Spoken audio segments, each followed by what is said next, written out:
Jabari for three and the win. Yeah! He got it! We are here to Fuel Rocks News. This is Rocks Fuel Podcast. Of course, I am your host, Lachard Binkley. You can always find me on Twitter at Binkley Hoops, all my written work over at Rockets on SI.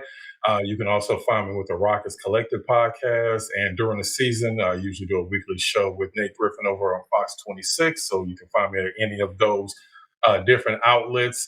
And of course, today's show, we're talking about the upcoming draft. And we are joined by our longtime friend here, Mr. Tobias Bass, who joins us pretty much every year as we preview the draft. And this year, the Rockets don't have a first-round pick, but they do have 2 second-round picks, and they may actually use them this year. It's been a long time since the Rockets actually used a second-round pick and actually kept that player going into the season. So I definitely wanted to bring Tobias on to talk about, because he's one of the, draft experts I always reach out to when I have any questions about the draft, because I'm definitely not a draft expert. So I definitely want to bring you on. But before we get into all of that, talk about the top of the draft, the second round, some of the U of A players, and next season as well, since the Rockets may have a top 5 pick next season.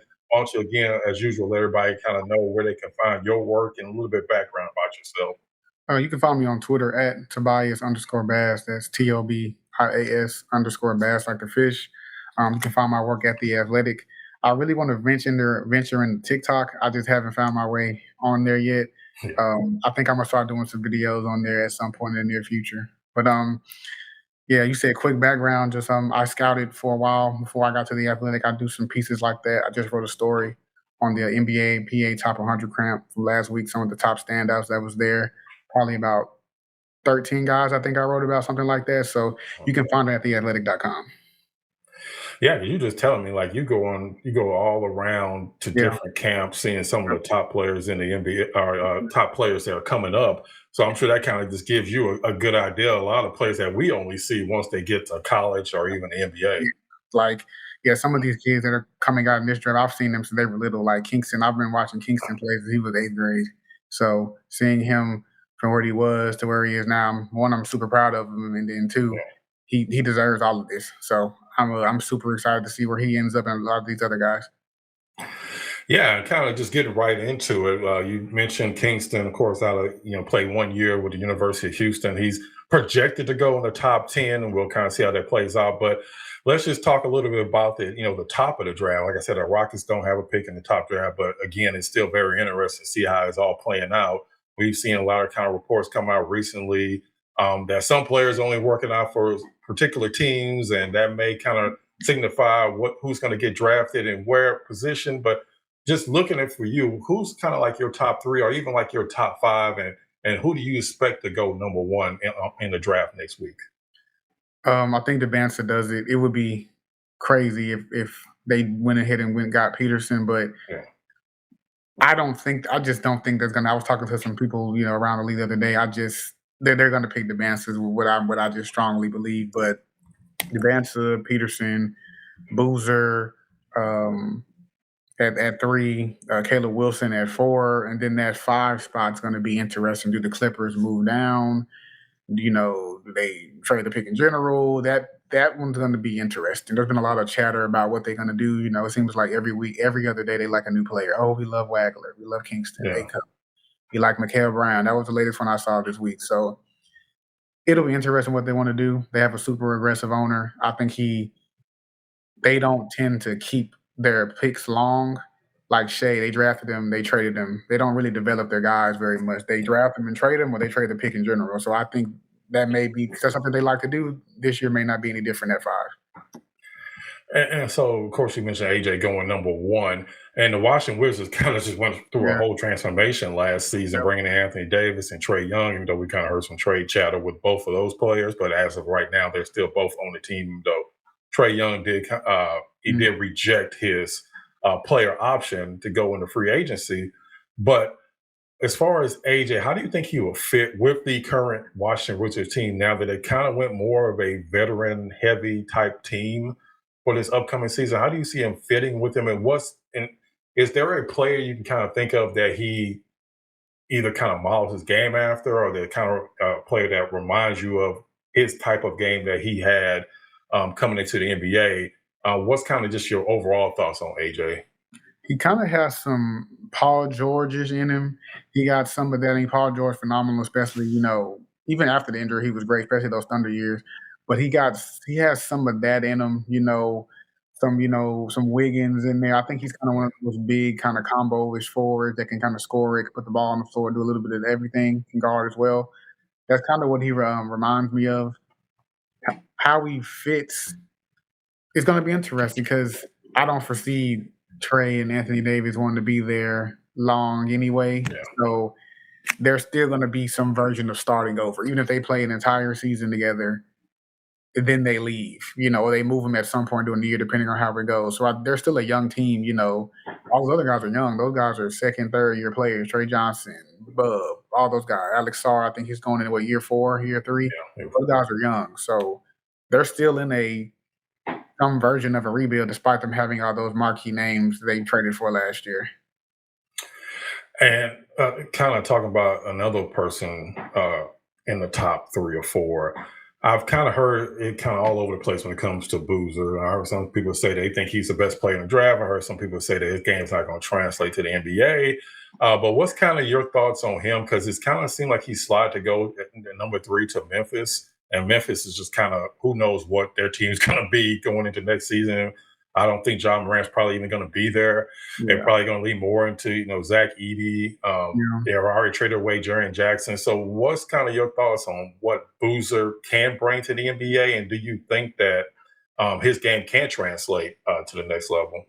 I think he's a winner. I think that he just does any little thing he can to win. Not comparing him to Tim Duncan, but he has some of that in this game. He's a almost boring player, but he's very good. He's very productive. He's just not visually appealing. He doesn't jump out the gym, but he's efficient. Scores around the basket, mid-range, capable of making threes, rebounds like a madman. His only real issue is probably lack there of athleticism in his role defensively, but offensively, he's what we've seen, he's been a phenomenal offensive player. So he's probably the most polished player in the draft. I think he is the most polished. So with that, you have to take him no lower to be than 3. And that would probably be, Memphis at 3. Yeah. Yeah. And of course, definitely his name doesn't hurt as well because a lot of us know Carlos Boozer from back in the day. Unfortunately, Rockets fans know him pretty well because it's the way Utah did Houston in the mid 2000s. But another guy I want to kind of talk about that's definitely probably going in top 10, even though some of his measurables have had some people kind of hesitating. And you talked a little bit about him before we really got into it in Kingston Fleming's. Where do you kind of see him going right now? He's been anywhere between the 7, 8 pick, maybe Atlanta, maybe Sacramento. Where do you see him going? And do you have any doubts when it comes to his overall game, considering that maybe he didn't measure out as much as some people were hoping he would during the combine? Yeah, his whole measurable thing has been very interesting because I love how there are a few guards in this draft that are all 6'3", but Kingston somehow seems to be the shortest one. That's the weirdest. And I know people, it's just funny Twitter talk, but it's interesting. Like this 6'3" is much different than this 6'3". I know his arms weren't as long as people like, but we've seen that before. It's not ideal, but it doesn't hurt. Steph Curry, I believe his wingspan wasn't very long. I'm not saying he's going to be Steph Curry, but he was another guy that he wasn't super as explosive athletically. You know what I mean? He's one of the greatest point guards to ever play. Again, not saying Kingston will turn out to be that, but if the greatest point guard, or arguably the greatest point guard ever, could have short arms and he's regular 6'3", why are we faulting or killing him for this? But to answer your question, I don't doubt it at all. I mean, Kingston had a phenomenal freshman year. Hard worker, and I think people are underestimating with him is when you're comparing him to some of these other guards. I think that he's going to impact winning earlier than those other guys. I think that if the goal is to deep playoff runs, winning a championship, I think Kingston's your guy. I think that he's a guy that like galvanizes the team and he boosts your floor, kind of like what Halliburton did. 2 years ago before the injury, he gets those guys to the finals. He uplifts your floor. He makes all those guys on the floor better. And I think Kingston will be able to have that type of effect, especially if you have good players around him. I think he's going to elevate those guys sooner than later. And how much do you factor in just playing for Kelvin Sampson? And we've seen some of the players over the last few years that's played for him that's had impacts in the NBA, Jamal Shead and Quentin Grimes and Marcus Sasser.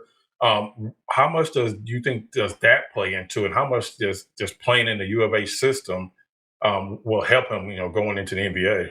I mean, you're going through a gauntlet every single day. I mean, literally every day practice is a war. You won't find a team that practices harder than them. I don't think so.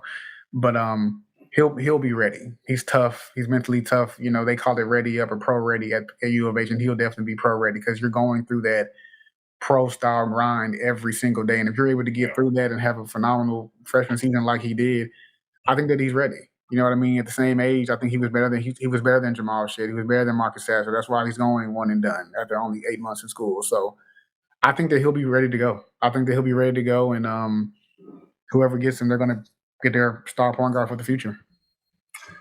Yeah, of course. U of H, we were talking a little bit about before the show. U of H has several players Yeah. that can possibly get drafted this time, and one other player more than likely that's going to get drafted in the first round. When you're looking at Chris Knack, what do you see from his game? Do you feel like he should have possibly stayed another year at U of H? Because he did have some, a good season, but he also had some up and down moments throughout, his only year in college. So what have you seen from him, and do you think he made the right choice to come out this season and not play one more year at U of H? For me, I would have liked to see him had stayed, especially, and we'll get to this later, but next year's class on paper is it's not the best. They have time, so that may not be true, but as of today, it's not the best.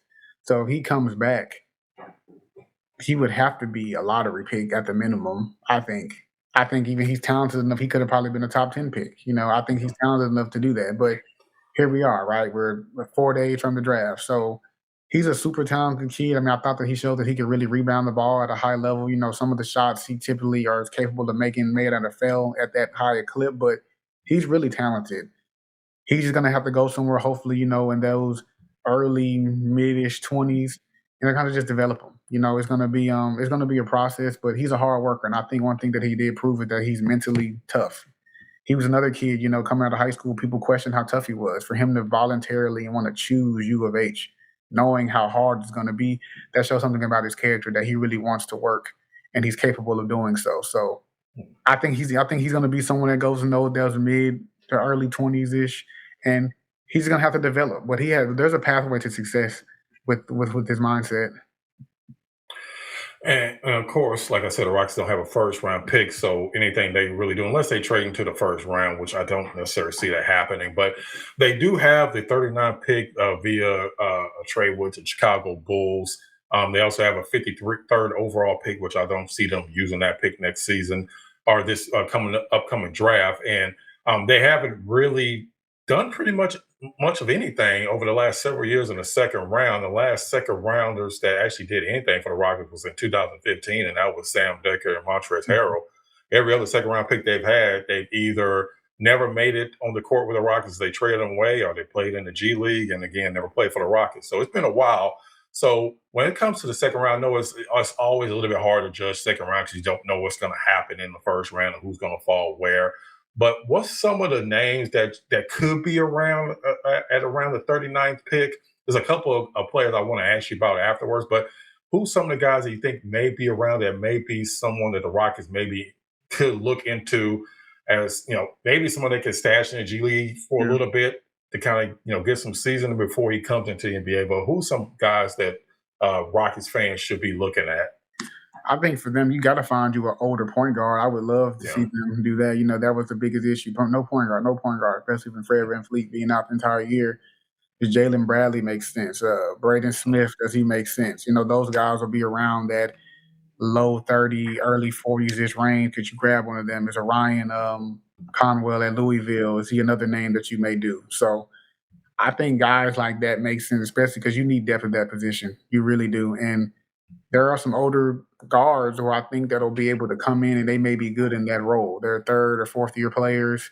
Braden Smith, I mean, he's the best passer in college basketball. So I would like to see them maybe go after a guy like that, Jaden Bradley, and kind of just stash him and see what happens.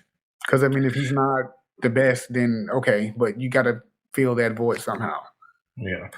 And it's funny you mentioned Jaden Bradley because that's exactly one of the guys I was going to ask you about. Of course, he's coming out of play for Arizona. He measured around 6'2", maybe 6'3" on a good day, but he has a stronger upper body. How much of what we saw from Jalen Brunson in New York, to where he's not the most athletic, he's not the biggest, he's not the fastest, but he just knows how to play basketball. He's a winner. How much do you think that helps guards like Jaden Bradley, who maybe he's not like 6'5", 6'6", and can jump out the building? That will help him kind of, maybe NBA teams will look at players a little bit differently, because the Rockets, as you said, the Rockets definitely need a point guard, and doesn't necessarily have to be a star point guard or somebody that's going to take Fred VanVleet play right away. But how much do you think that'll help a player like a Jaden Bradley, and how much do you think his game can translate to the NBA? I think you kind of hit the nail on the head. You're looking at some of the better guards in our league. They're not these uber athletic, because I mean the league changes every few years. Yeah. Probably 10, 12 years ago or so, everybody wanted these 6'5", big, massive point guards. Then the transition, we wanted 6'3", uber athletic. Oh, well, we found out, well, the guys just can't shoot. The processing isn't there. So then they started going to fun size. You could be short, you could be heavy, you could be in between. But as long as you know how to play, you're skilled and can make shots, Tyrese Halliburton, Jalen Brunson, Luka, etc., you'll be fine. And I think that, knowing how to play and being a capable shooter at that spot, processing, the pick and roll, etc., that really, really matters. So I think that, you can find you a point guard. He doesn't have to be super sexy optically, but if he can play, he's good enough. Tyrese Halliburton had so many question marks coming out. He's really good. He didn't play this year because of the injury, but he's really good. Jalen Brunson is small, not the most athletic, but he just won the finals. So you can find you a guard like that, but the skill is the biggest thing. I think you have to be skilled at that spot and have to be able to process.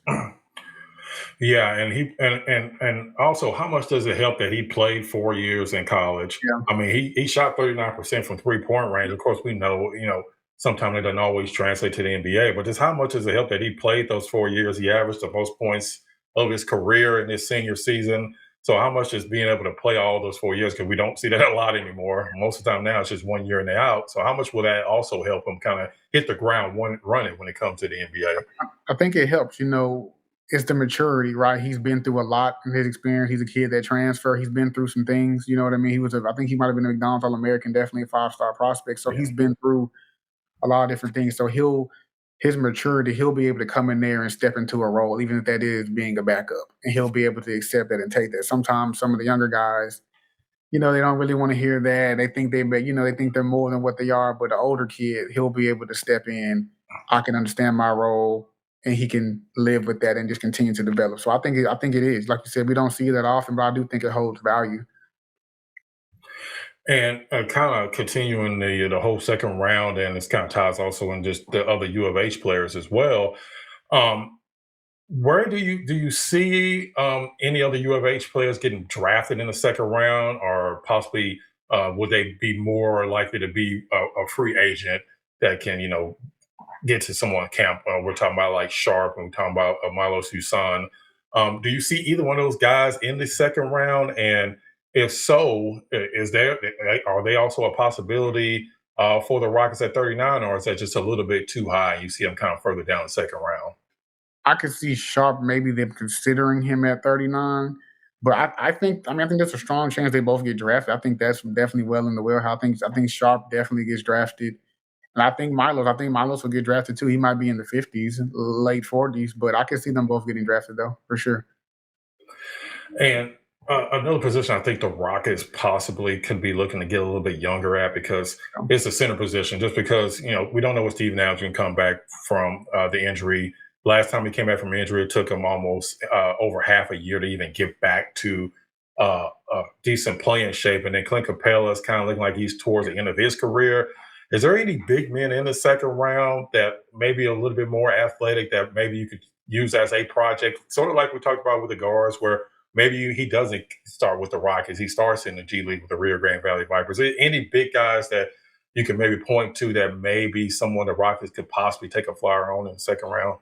I really like Isaiah Nelson. You know, every year I post my 5 or 6 guys that I like the most, and Isaiah Nelson was one of my guys I like more than others. I got to see him in person. They came down and played Rice.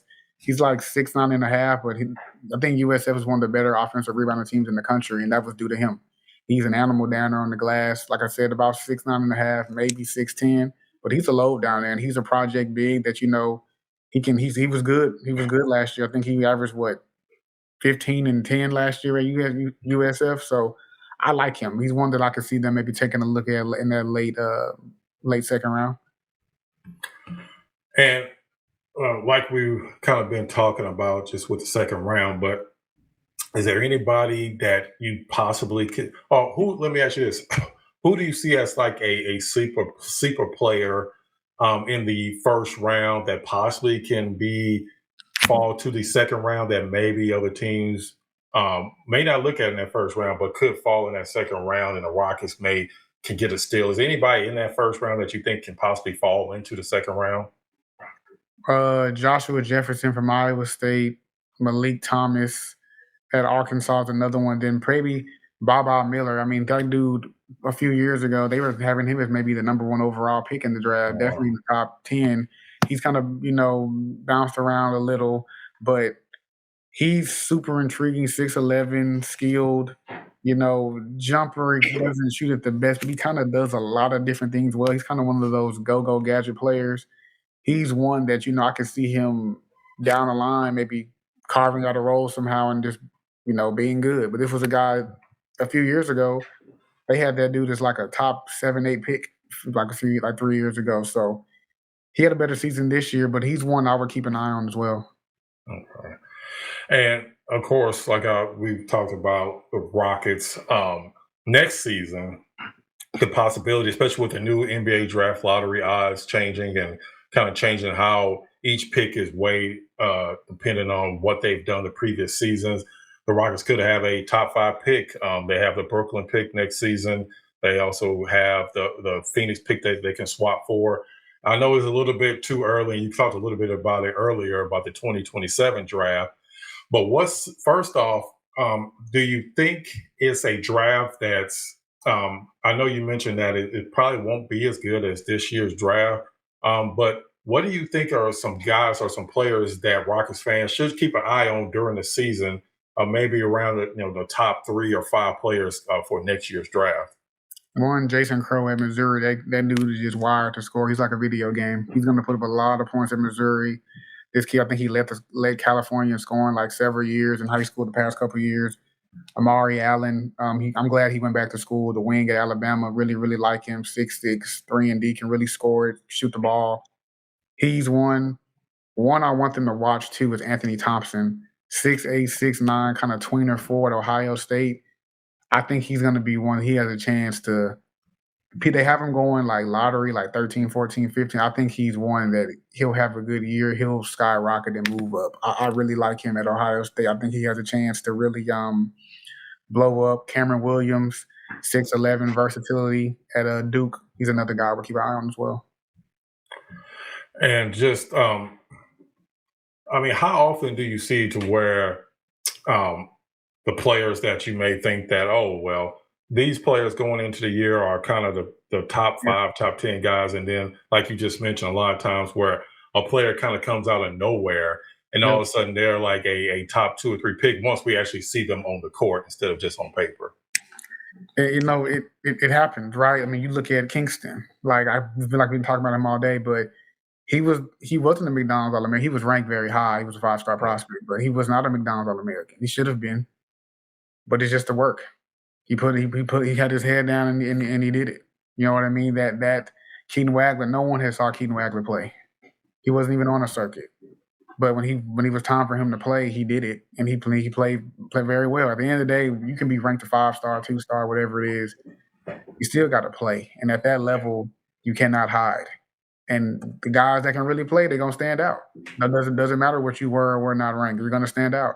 Colin Murray Bowles, I had him on my top freshman list 3 years ago. I was laughed at. They were like, that kid, we've never seen him play. South Carolina, they don't have any basketball players. He's a good pro. He's been a good pro so far. It doesn't matter what you're ranked. And he ended up becoming a pro, and he made me look good. So I always like that. Yeah. But he was one of those guys no one had really watched him play. He wasn't optically appealing. He was 6'7" kind of heavy.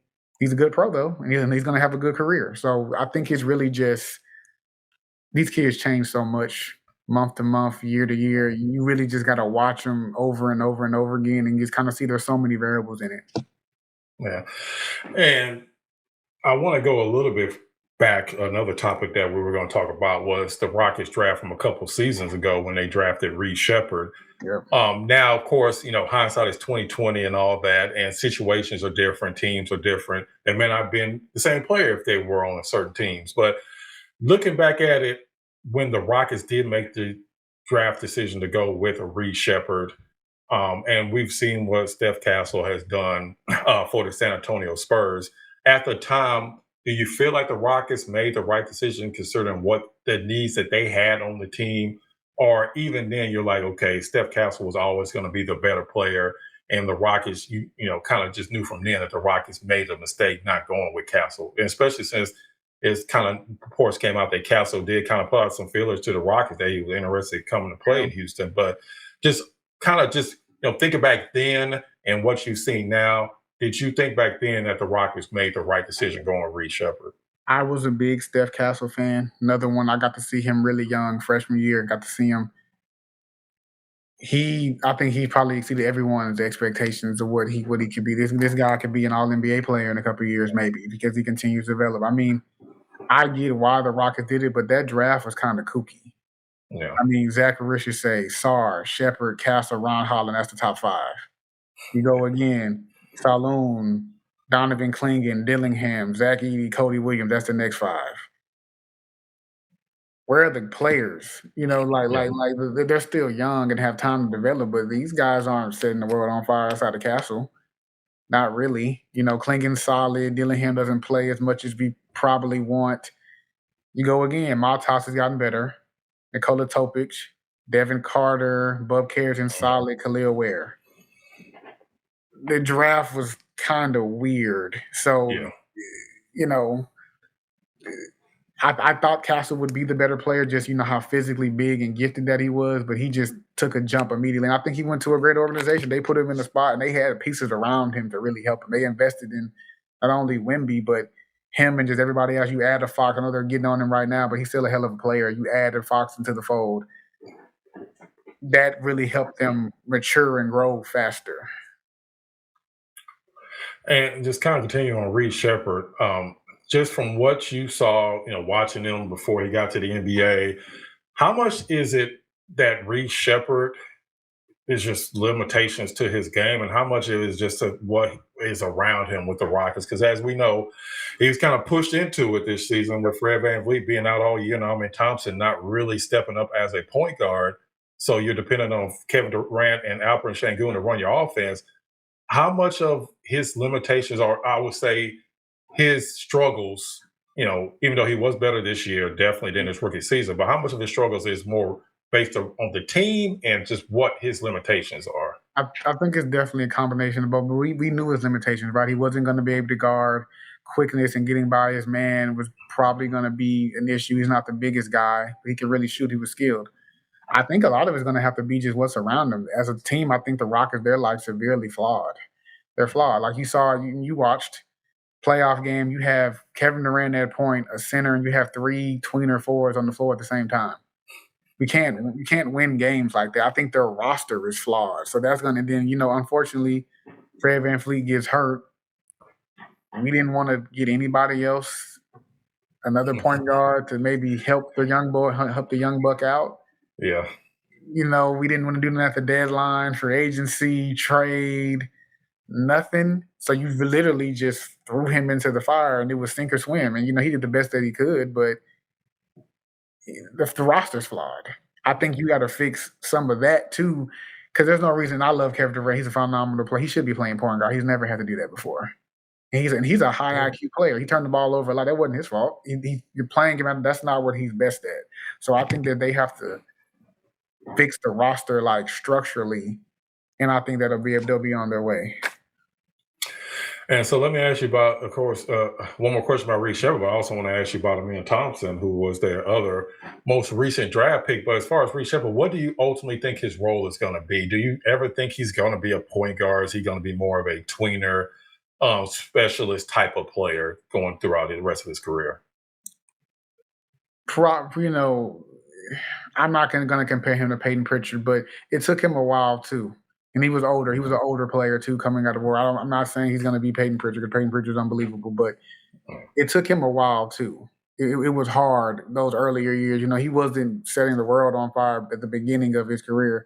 Could he maybe turn into that type of player, that backup his guard, come in and score, get buckets type of player? Maybe, you know, maybe that could be his role. You know, is he could he turn into be, you know, the guard from Arizona, the one that plays for the Pacers? Could he come in and be that type of player?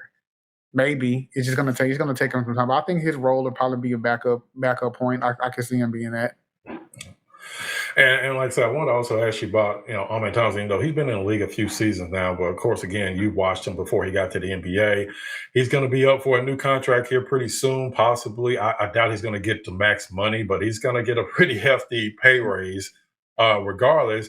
What do you ultimately see? What have you seen from him so far? What do you ultimately see from him going forward? The Rockets tried to make him into a point guard. I don't think that's ever really going to be his natural position in the NBA. But what do you kind of see going forward for him, and what have you seen for him so far in his first 3 years in the NBA? He has to just get more skilled. You know, he plays really, really hard. He can really guard.